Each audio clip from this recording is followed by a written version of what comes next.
At the height of the Arab Spring, the Ethiopian government panicked and waged war-like campaign and took thousands of Oromos to prison. In 2012, the PG Oromo protested against the mining company in the area, and about 800 of them were jailed.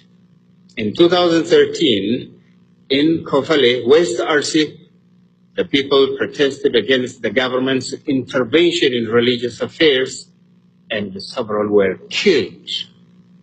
In 2014, 11 Oromo students were killed with live bullets and other forms of police brutality.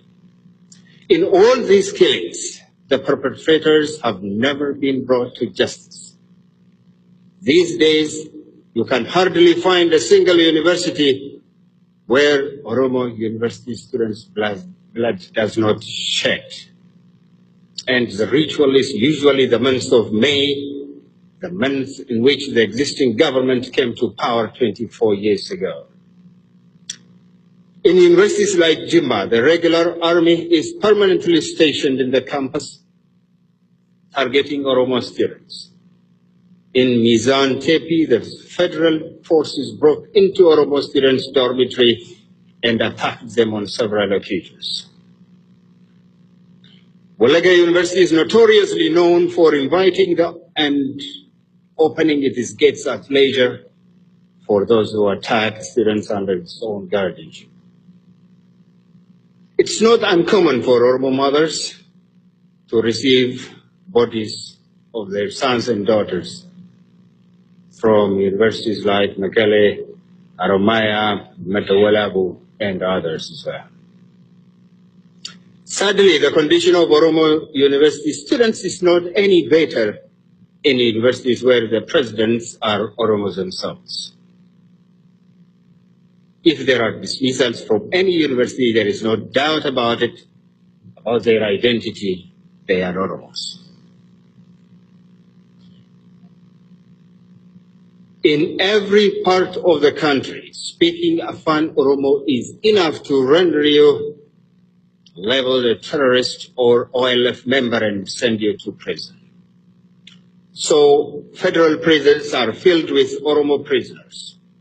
In every prison cell you happen to enter, you find Oromo names engraved on the walls. Every record bears Oromo names.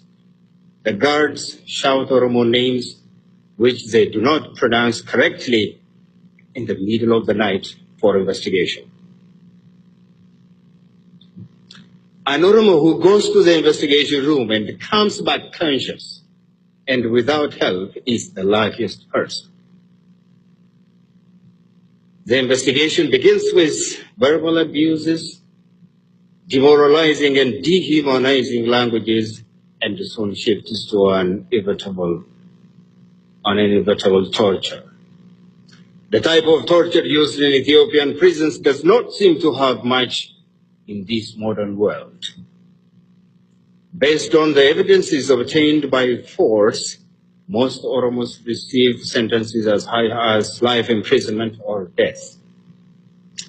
Mistreatment of Oromos in all the federal prisons is a norm rather than an exception.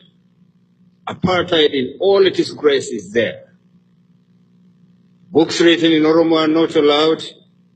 Any artifact that show Oromo identity is forbidden. Owning or running small businesses like cafes and tailoring are impossible. Education and vocational training, the right to parole or pardon are inaccessible to Oromo prisoners. Oromo prisoners always go to the courts handcuffed and are not entitled to sit in the buses that transport them.